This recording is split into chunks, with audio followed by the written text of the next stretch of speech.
بادشاہ سلامت تھے، ان کو خواب آیا کہ میرے سارے دانت ٹوٹ گئے، تو ایک تعبیر کرنے والا بلایا، اس کو کہنے لگے میں نے خواب دیکھی ہے میرے سارے دانت ٹوٹ گئے۔ اس نے تعبیر کی، وہ کہنے لگا بڑے دکھ سے بتا رہا ہوں، آپ کی زندگی میں آپ کے سارے رشتہ دار، بال بچہ، بہن بھائی سب فوت ہو گئے۔ بادشاہ نے تلوار منگائی اور تعبیر بتانے والا بھی باپ، اس نے کہا سب کے بغیر جی کے کیا کریں؟ اس لیے ایک اور بلایا تعبیر والا، اسے کہا تعبیر بکاؤ، خواب میں میرے سارے دانت ٹوٹ گئے۔ حضرت نے لکھا بادشاہ سلامت مبارک ہو، اللہ تعالیٰ آپ کو اپنے خاندان میں سب سے لمبی عمر عطا فرمائے۔ یہ جو ہمارا خیال ہوتا ہے نا کہ سارے لوگ ہمیں اچھا کہے، یہ خیال سرے سے درست ہے ہی نہیں۔ ساری دنیا مسلمان ہو گئی، اللہ کو ماننے لگی ہے، حضور کا کلمہ پڑھنے لگی ہے، تو آپ کو سارے اچھا کیسے کہہ دیں گے؟ جب رب رسول کے بارے میں ابھی سارے لوگ کلمہ نہیں پڑھتے، مطیع اور فرما بردار، تو آپ کا یہ دعویٰ کیسے ہے؟ آپ یہ کیسے محسوس کرتے ہیں؟ حضرت جنید بغدادی رحمت اللہ علیہ ایک شخص کا جنازہ پڑھ کے فارغ ہوئے تو لوگوں نے کہا حضور بڑا ہی اچھا آدمی تھا، ہر بندہ اس کی تعریف کرتا ہے۔ آپ فرمانے لگے غلطی ہو گئی، اس کا جنازہ نہیں پڑھنا چاہیے تھا، یہ تو ذو منع بندہ تھا، ذو وجہین تھا، دو منہوں والا تھا، جس کے پاس جاتا تھا اسی کا ہو جاتا تھا۔ اس نے تو سب کو راضی رکھنے کی پالیسی اختیار کی ہوئی تھی، لہذا یہ درست نہیں تھا۔ اگر یہ بندہ سچا ہوتا، حق بات کہتا، تو لوگ اس کے مخالف بھی ہوتے۔ اگر یہ صحیح رستے پر ہوتا تو لوگ اسے برا کہنے والے بھی ہوتے۔ تو چونکہ یہ درست نہیں تھا، باتیں چھپاتا تھا، غلطیاں کرتا تھا، جدھر جاتا تھا اسی کا ہو جاتا تھا، لہذا کوئی اسے برا نہیں کہتا، تو اس کا مطلب یہ ہے کہ یہ حق بات نہیں کہتا تھا۔ حضرت جنید بغدادی خود ایک دن گزر رہے تھے گلی سے، مرید شاگرد عقیدت مند ساتھ تھے، تو ایک شخص نے آپ سے کہا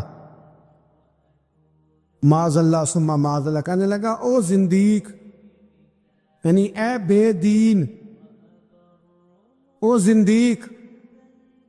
جب اس نے یہ لفظ کہے نا تو آپ کے شاگردوں کو بڑا برا لگا، غصہ آیا۔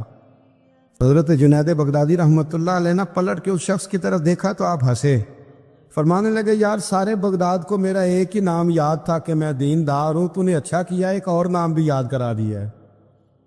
چلو ایک اور نام بھی لوگوں کو یاد ہو گیا، پہلے سارے بغداد کو میرا بولیے ایک ہی نام پتا تھا کہ جنید، بڑا اچھا کیا تو نے۔ حضرت مولانا ظفر الدین صاحب بہاری ملک العلماء، انہوں نے بخاری کی شرح لکھی ہے، اعلیٰ حضرت رحمت اللہ علیہ کے خلیفہ تھے مولانا ظفر الدین بہاری رحمت اللہ تعالی علیہ۔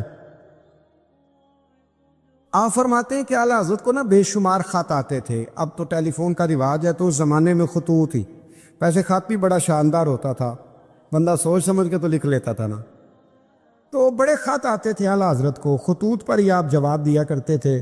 خط آتے، کسی نے کسی لقب سے پکارا ہے، کسی نے کسی نام سے پکارا ہے، کسی نے ایک خط آیا تو اس میں بڑے غلط لفظ لکھے تھے، بڑے بڑے غلط جملے، معاذ اللہ ثم معاذ اللہ، ملامتی لوگ جو ملامت کرنے والے ہوتے، انہیں بڑی تکلیف پہنچائی تھی۔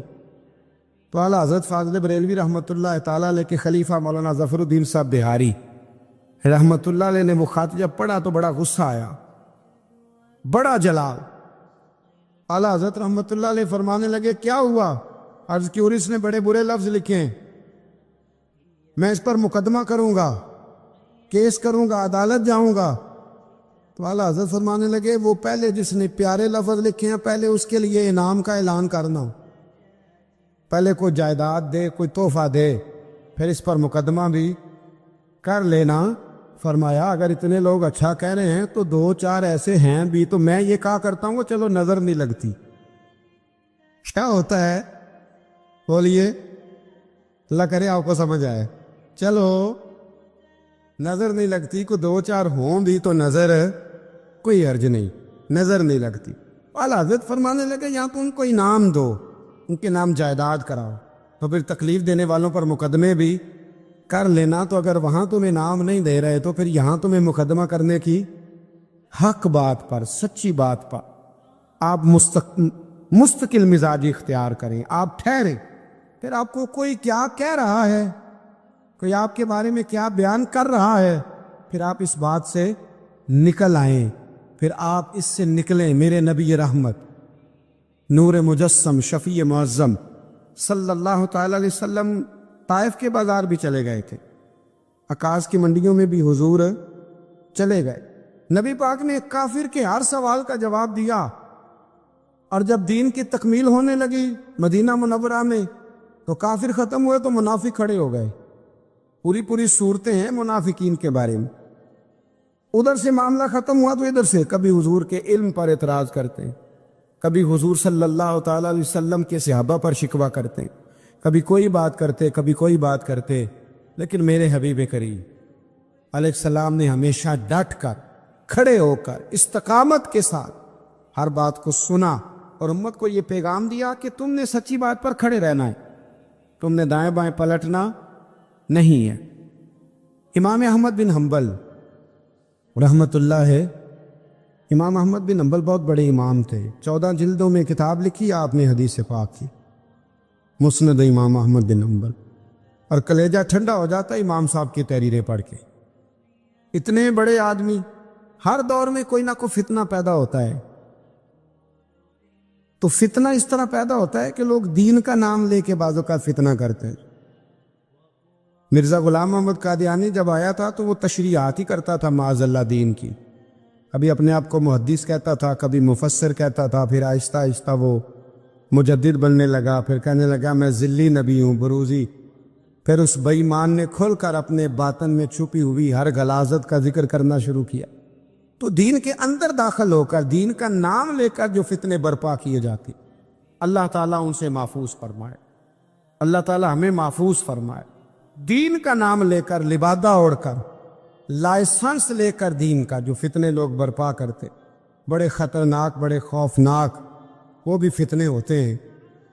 حضرت امام احمد بن حنبل کے زمانے میں ایک فتنہ اٹھا تھا خلق قرآن کا، خلق قرآن کا، کہ قرآن اللہ کی تخلیق ہے یا اللہ کا کلام ہے. لوگ گنجائشیں نکالتے ہیں نا اس طرح کے جملے کہ لوگوں کو کیسے قرآن پاک سے یا حضور کے فرمان سے یا دین سے دور کیا جائے، تو تعویلات کرتے ہیں. ایک فتنہ تھا. امام صاحب نے ڈٹ کے فتویٰ دیا کہ قرآن مجید اللہ کا کلام ہے، یہ اللہ کا کلام ہے، حضور علیہ السلام پر نازل ہوا ہے. امام صاحب نے اعلان کیا، ڈٹے، تو بادشاہ وقت نے آپ کو قید کر دیا. پولیس بھیجی، امام صاحب کو پکڑ کے لے گئی. جیل میں جانا کو برا نہیں، سارے جیل میں قیدی برے نہیں ہوتے. جیل میں تو حضرت یوسف بھی رہے ہیں، حضرت یوسف علیہ السلام بھی جیل میں، سارے لوگ جرم کر کے نہیں آئے ہوتے، کچھ عدل کر کے بھی جیل میں آئے ہوتے. لیکن اس کا غلط ترجمہ نہ کر لینا، جیل میں برے بھی ہوتے ہیں، برے بھی جیلوں میں اپنی مرضی کی لائنیں بھی لوگ بنا لیتے ہیں نا. تو اچھے لوگ بھی بعض اوقات بعض آزمائشوں کے سبب جیلوں میں جاتے ہیں. امام احمد بن حنبل کو جب گرفتار کر کے لے گئے نا، تو امام صاحب کچھ دن جیل میں رہے. جب واپس تشریف لائے امام احمد بن حنبل رحمۃ اللہ علیہ، جب آپ واپس تشریف لائے تو آپ کے صاحبزادے کہتے ہیں کہ ابو الحسن نام کا ایک چور تھا، ابو الحسن نام کا پکا چور تھا. پکے چوروں کا بھی سب کو پتہ ہوتا ہے نا، سارا بغداد جانتا تھا کہ پکا چور ہے. لیکن امام صاحب کچھ مہینے جیل میں رہ کے واپس آئے تو ہر نماز کے بعد اس چور کے لیے دعا کرتے، کہتے اللہ ابو الحسن پہ رحم فرما، اللہ اس پر. حد ہو گئی حضرت، چور سے ملاقات. اب آپ جیل جائیں گے تو ایسے لوگوں سے ملاقاتیں تو ہوں گی نا، قاتلوں سے بھی، چوروں سے بھی، دہشت گردوں سے بھی، تخریب کاروں سے بھی. امام صاحب کی ملاقات ہو گئی تھانے میں، جیل میں. ہر نماز کے بعد دعا کرتے. آپ کے صاحبزادے کہتے ہیں میں نے ایک دن کہا ابا جی اس چور کے لیے آپ دعا کرتے ہیں تو نماز میں بڑے نمازی شریک ہوتے ہیں، کسی نمازی کا خیال کہیں جاتا ہے، کسی کا کہیں جاتا ہے، تو آپ بتا ہی دیں بات کیا ہے. تو امام صاحب فرمانے لگے یار ہے وہ چور، پر اس نے مجھے ایک بہت بڑی نصیحت کر دی چور نے. ہم تو محدثین اور علماء کی بات نہیں نہ سنتے، تو نصیحت لینے والے کہتے ہیں جہاں سے اچھی بات ملے وہاں سے لے لو. کہتے ہیں چور نے مجھے ایک نصیحت کی. حضور وہ کیا؟ کہتے ہیں جب میں تھانے میں گیا تو وہ بھی تھانے میں تھا، میرے ساتھ ملاقات ہوئی تو کہنے لگا حضور آپ حق اور سچ پہ ہیں، حضور آپ حق اور سچ پہ۔ کہنے لگا میں چور ہوں، چوری کے الزام میں آیا ہوں، پہلی دفعہ نہیں آیا، کئی دفعہ آ چکا ہوں، بادشاہ اور کوتوال کے ہاں میرا نام درج ہے، کئی دفعہ آ چکا ہوں، میرا ان کے پاس نام درج ہے، یہ مجھے بڑا مارتے ہیں، پر میں برا ہوں تو برائی پہ ڈٹا ہوا ہوں، میں کبھی باز نہیں آیا، یہ مجھے مارتے ہیں، میری ضمانت ہوتی ہے، پھر جاتا ہوں برا کام کرتا ہوں۔ کہنے لگا حضور اگر میں برے کام پہ ڈٹا ہوں تو خیال رکھنا آپ تو اچھا کام کر کے آئے ہیں، حضور ذرا ڈٹ کے رہنا، دیکھنا ذرا ڈٹ کے رہنا، اس میں کوئی کمزوری نہ دکھانا، وہ اچھے کام کے لیے آئے۔ تو امام احمد بن حنبل فرماتے ہیں مجھے اس کی بات یاد رہ گئی، اس نے مجھے کہا کہ آپ نے پرواہ نہیں کرنی کہ لوگ کہیں گے جیل گئے ہیں تو تھانے گئے ہیں تو کچہری گئے ہیں تو یہ ہوا ہے تو فلاں ہوا، نا نا نا نا، نے ڈٹنا ہے اور ڈٹ کے رہنا ہے۔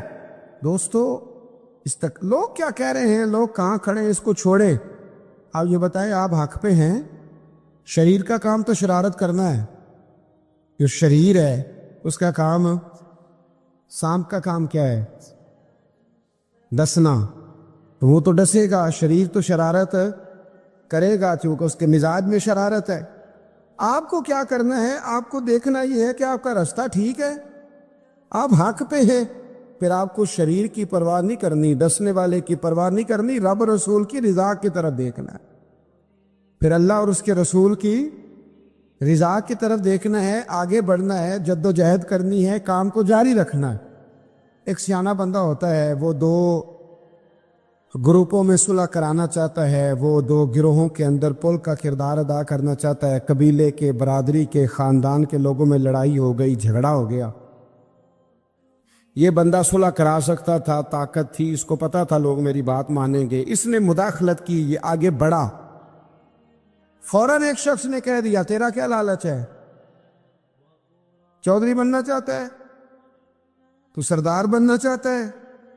اب یہ کہتا ہے جناب چونکہ لوگ مجھے برا کہہ رہے ہیں، ان کا خیال ہے کہ میں سردار بننا چاہتا ہوں، لہذا میں نہیں صلح کراتا، لڑے رہو۔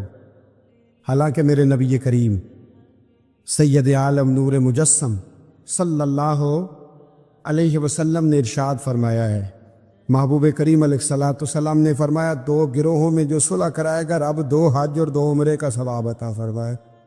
اب اگر اس نے اس لیے صلح کرانی تھی واقعی کہ یہ دونوں گروہ مجھے چودھری مانے، تو پھر تو ایک نے انکار کر دیا کہ میں چودھری نہیں مانتا تو یہ پیچھے ہٹ گیا۔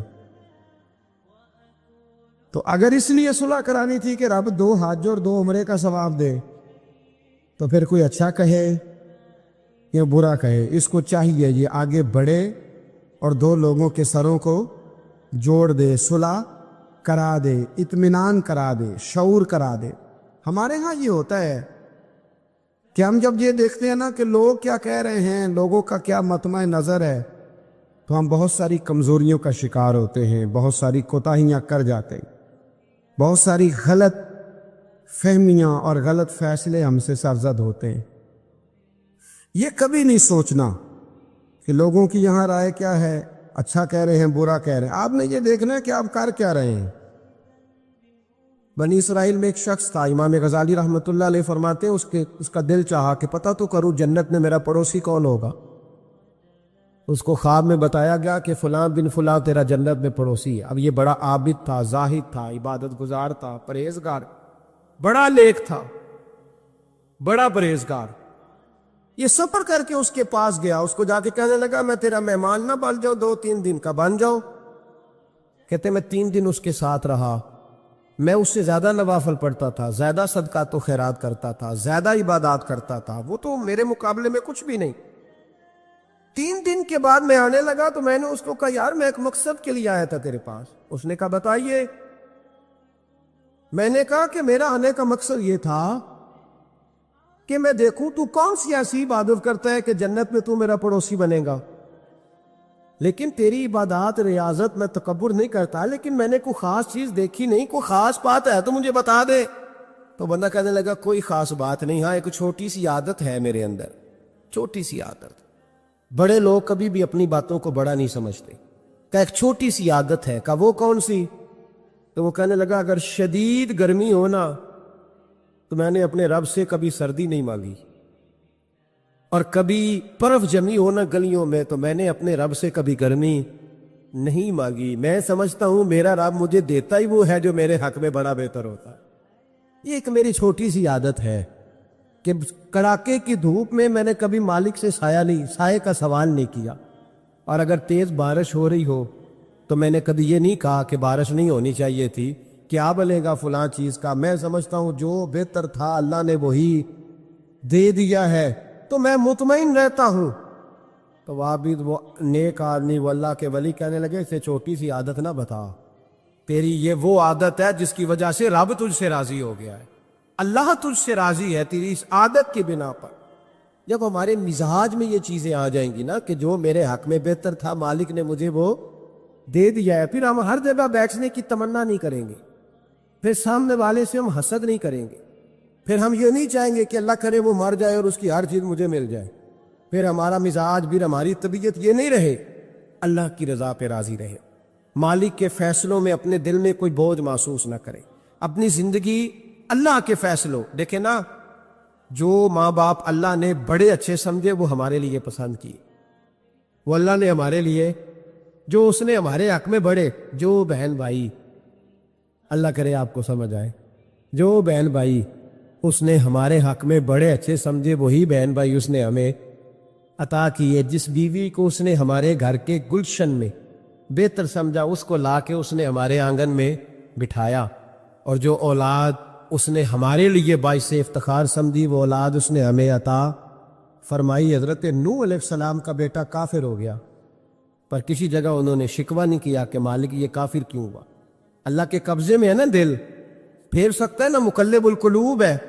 لیکن حضرت نوح نے دعا اللہ کی رضا پر راضی رہے، اپنا مزاج بدلے، تاکہ معاشرے میں یہ جو گھٹن ہے، یہ جو ٹینشن ہے، یہ جو جھگڑا ہے، یہ جو چھینا چھانی ہے، یہ جو ایک دوسرے پر لوگوں کی نظریں ترچھی ہیں، یہ ختم ہو. سمجھیں کہ میرے حق میں جو بہتر تھا مالک نے وہ چیز مجھے عطا کر دی. میں اکثر کہتا ہوں اپنے دوستوں کو، میں کہتا ہوں مجھے ایسے لگتا ہے جو سب سے اچھے ماں باپ تھے وہ اللہ نے مجھے عطا فرمایا، اور جو سب سے بہترین اساتذہ تھے نا ان کا دروازہ اللہ نے مجھے عطا فرمایا، اور جو جس شیخ جس پیر کو اللہ نے سب سے زیادہ شان عطا فرمائی اس کا دروازہ اللہ نے مجھے دکھایا. اور اس کے بعد اتنے تابع دار شاگرد میں نے کسی کے نہیں دیکھے جتنے مجھے ملے، اور اتنے وفادار پیر بھائی اور مرید میں نے کسی کے نہیں دیکھے جتنے مجھے ملے. میں اس بات پر، اور میں بات اس لیے نہیں کر رہا، میں آپ کو دل کی گہرائی سے بات بتا رہا ہوں کہ یہ عنوان زندگی ہے، یہ روح زندگی ہے. میں کبھی کبھی بڑے ناز کے ساتھ سجدہ شکر ادا کرتا ہوں کہ ایک بہت بڑا خوش نصیب شخص ہو. اب یہ بات صرف سوچنے کی ہے، 100 لوگوں میں سے اگر ان 2 پہ ہی بندہ غور کرے جو نافرمان ہے تو پھر زندگی آگے چل سکتی. تو 98 پر غور کیوں نہیں کرتا؟ تو 98 پر غور کیوں نہیں کرتا؟ اگر کسی شخص کے ساتھ تیرے 20 سال گزرے اور تو صرف اس ایک دن کو یاد رکھے جس دن میں اس نے تکلیف دی تھی تو پھر یہ تیری زیادتی ہے. تو باقی ان دنوں کو کیوں نہیں یاد رکھتا جن دنوں میں اس کے تیرے ساتھ محبت والا معاملہ فرمایا، خدمت والا، راضی دل رضا کا مزاج بنائے. یہ مسلمان کے ایمان کا حسن ہے، یہ مسلمان کے کردار کا کمال ہے، یہ مسلمان کی سوچ کا بلند معیار ہے، یہ مسلمان کا اعلیٰ مقام ہے. حضرت عبداللہ ابن عمر کا بیٹا بیمار ہو گیا. بڑے پیارے ہوتے ہیں نا بیٹے. آپ بڑے پریشان تھے، شدید پریشان. صحابہ کہتے ہیں ہم نے آپ کو بڑی تکلیف میں دیکھا، کبھی اس حکیم کے پاس، کبھی اس حکیم کے پاس، کبھی اس جگہ، کبھی اس جگہ. کچھ دنوں کے بعد بیٹا انتقال کر گیا. لیکن کہتے ہیں جب ہم تعزیت کے لیے گئے تو ہم نے ان کے چہرے پر بہت ساری سکون کو، بہت ساری راحت کو دیکھا. بیٹا انتقال کر گیا. جب وہ بیمار تھا تو پریشان تھے، اب جب انتقال کر گیا تو سکون میں.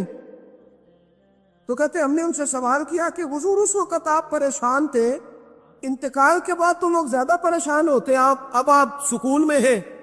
تو آپ فرمانے لگے جب تک میری ڈیوٹی تھی میں پریشان تھا، خدمت کر رہا تھا، نوکری کر رہا تھا. اب میں اسے اس کے پاس چھوڑ آیا ہوں جو مجھ سے بہت زیادہ اس کا خیال رکھنے والا ہے. جو مجھ سے کئی ہزار گنا بڑھ کے اس پر توجہ کرنے والا. اب مجھے پریشانی، اب میرا کریم مجھ سے کہیں بڑھ کر اس کا خیال رکھے گا، اسے سکون دے گا، اسے راحت دے گا، اور میں اپنے رب کے فیصلے پر بڑا راضی ہوں. اس نے جو بہتر سمجھا اس نے میرے حق میں وہ فیصلہ. حضرت ابن وقاص رضی اللہ تعالیٰ عنہ بڑے مستجاب الدعوات بزرگ تھے، مستجاب الدعوات. حضرت عبداللہ بن صائب رضی اللہ تعالیٰ عنہ فرماتے میں حج کرنے گیا تو میں طواف وداع کرنے گیا. حج کا آخری رکن ہوتا ہے، پس آتا ہے نا آفاقی حاجی تو طواف وداع کرتا. کہتے جب میں طواف وداع کرنے گیا تو طواف وداع کے موقع پر میں نے دیکھا کہ جتنا رش حجر اسود کے پاس ہے اتنا ہی حضرت ابن وقاص کے پاس بھی ہے. شاید سمجھ نہیں آئی آپ کو میری بات. حجر اسود کے پاس بہت بڑا رش ہوتا ہے، ہر آدمی کی خواہش ہوتی ہے بوسہ لینے کی. جتنے لوگ وہاں کھڑے تھے اتنے ہی لوگ حضرت سیدنا ابن وقاص رضی اللہ تعالیٰ عنہ کے پاس بھی کھڑے تھے.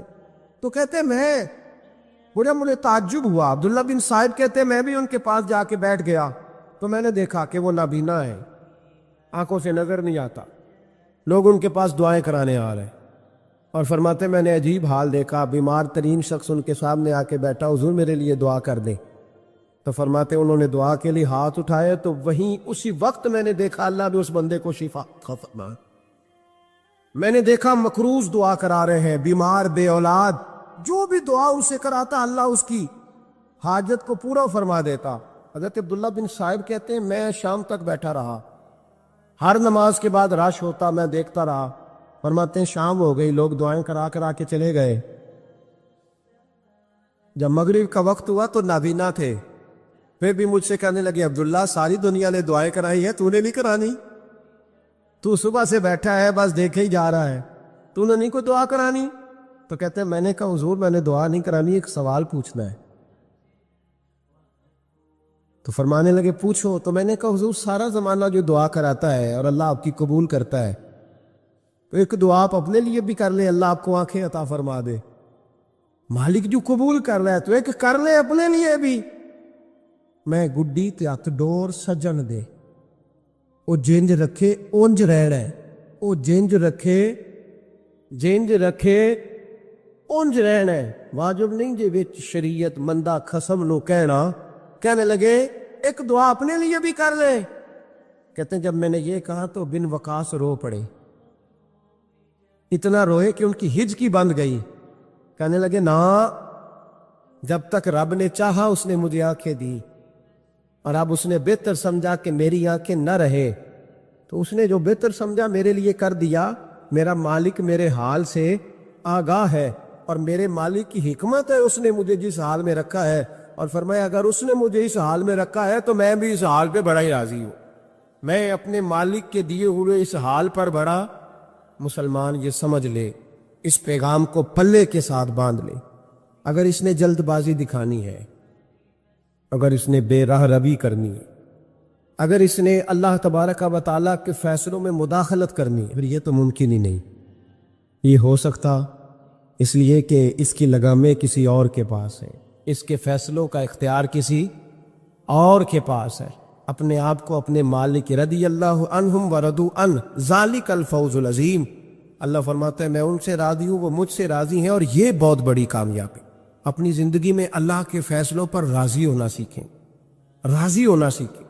رب کریم کے فیصلوں پہ راضی ہونے کی عادت بنے گی تو ایمان مضبوط ہوگا. حضرت ابو بکر صدیق نے پانی مانگا تو لوگوں نے دودھ دیا، فرمایا پیچھے کرو. ابو بکر نے نعمتیں چھوڑ دیے. اب ابو بکر وہ والا کام کرتا ہے جو رسول پاک نے کیا ہے.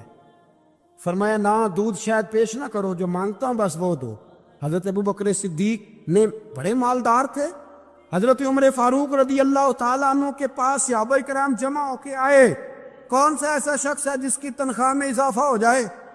تو لوگ کہتے ہیں نہیں نہیں مجھے نہیں چاہیے. پر ہم نے وہ لوگ دیکھے ہیں، حاجی صادق صاحب کو مسجد والوں نے کہا 1000 روپیہ تنخواہ بڑھانی ہے تو حاجی صاحب کہنے لگے میرا بڑا سونا گزارا ہوتا ہے، مینوں نہیں بڑھے نے.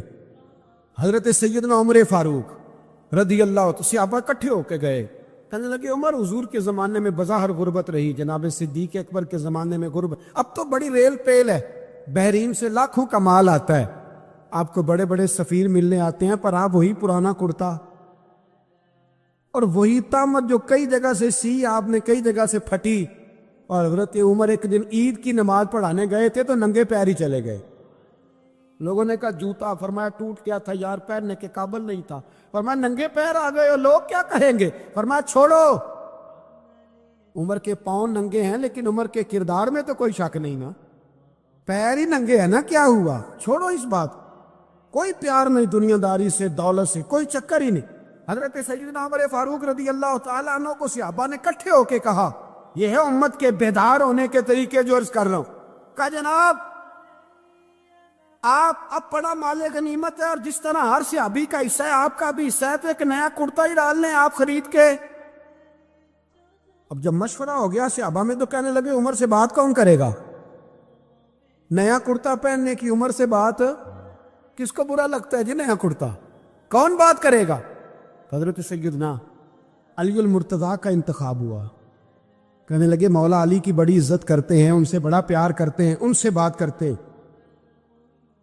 تو حضرت علی کو بلایا گیا، عرض کی حضور مہربانی فرمائیں حضرت عمر سے کہے نئے کرتے کے لیے. آپ فرمانے لگے عمر میری بڑی قدر کرتا ہے، بڑی بات سنتا ہے، پر یہ والا کام نہیں میں عمر سے کہہ سکتا، یہ کسی اور سے کہو.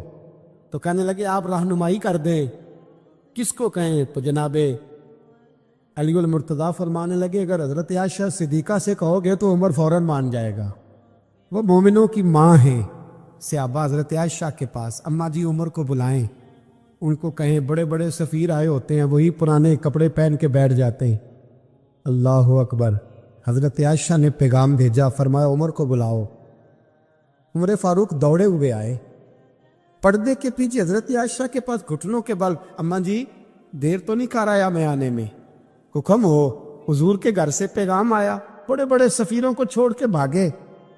حضرت عائشہ صدیقہ کہنے لگی عمر دیکھو جائز پیسے ہوں تو اسلام اچھے لباس سے منع نہیں کرتا، اب بڑا بڑا مال آیا ہے، اب تیرا بھی حصہ ہے، تو صحابہ کرام کی خواہش ہے کہ نیا کرتا پہن لو، بڑے بڑے سفیر آتے ہیں، حرج بھی کوئی نہیں، جائز بھی ہے، کوئی منع نہیں. حضرت عمر نے گردن جھکا، جی اماں جی، جی اماں جی، جی اماں جی. حضرت عائشہ کہتی ہیں بات ختم ہوئی، عمر نے گردن اٹھائی تو عمر کی داڑھی آنسوؤں سے بھری ہوئی.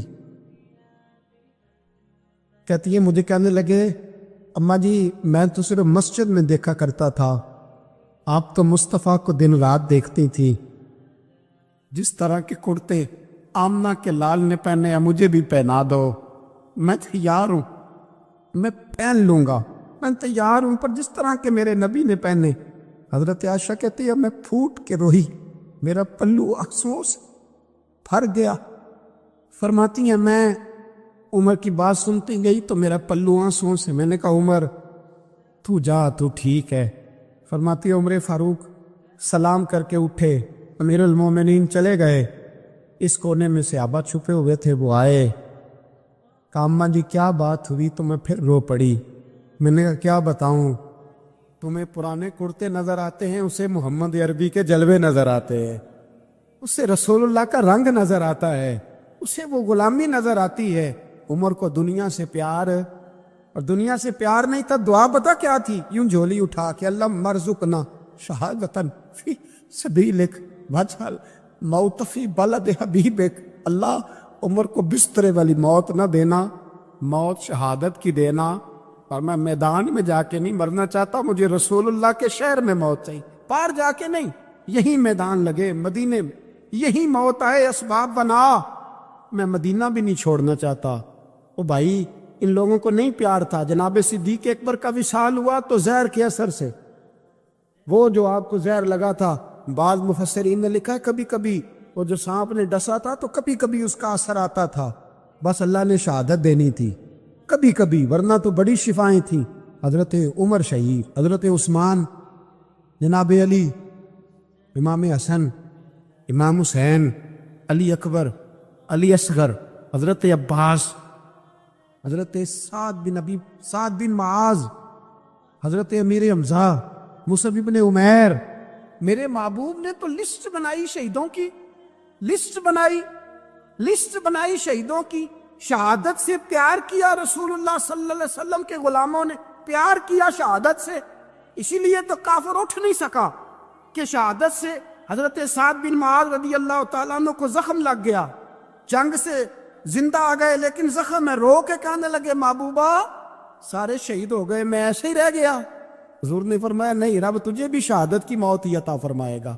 اسی زخم میں پردہ ہو گیا۔ میرے بھائی حضرت عمر بن جموح رضی اللہ تعالیٰ عنہ 4 بیٹے لے کے احد کے میدان میں آئے، کہا محبوبہ میرے 4 ہی تھے، میں سارے لے آیا ہوں، سارے ہی قبول ہیں؟ فرمایا ٹھیک ہے۔ پھر خود بھی زرہ پہن لی، ایک ٹانگ سے لنگڑے تھے، ٹانگ چھوٹی تھی۔ حضور نے فرمایا تو نے کیوں لباس پہن لیا ہے؟ کہا حضور میں نے بھی تو جہاد پہ جانا ہے نا۔ تو حضور نے فرمایا تیرے 4 بیٹے تو جا رہے ہیں۔ تو کہا یا رسول اللہ کیا لنگڑے جنت میں نہیں جا سکتے؟ حضور لنگڑے اللہ کو قبول نہیں، میں نہیں جا سکتا۔ تو میرے نبی پاک صلی اللہ علیہ وسلم نے فرمایا نہیں، جنت تو تیرا انتظار کر رہی ہے۔ کہا حضور پھر میں بھی جاؤں گا، بچے جائیں گے تو میں بھی جاؤں گا۔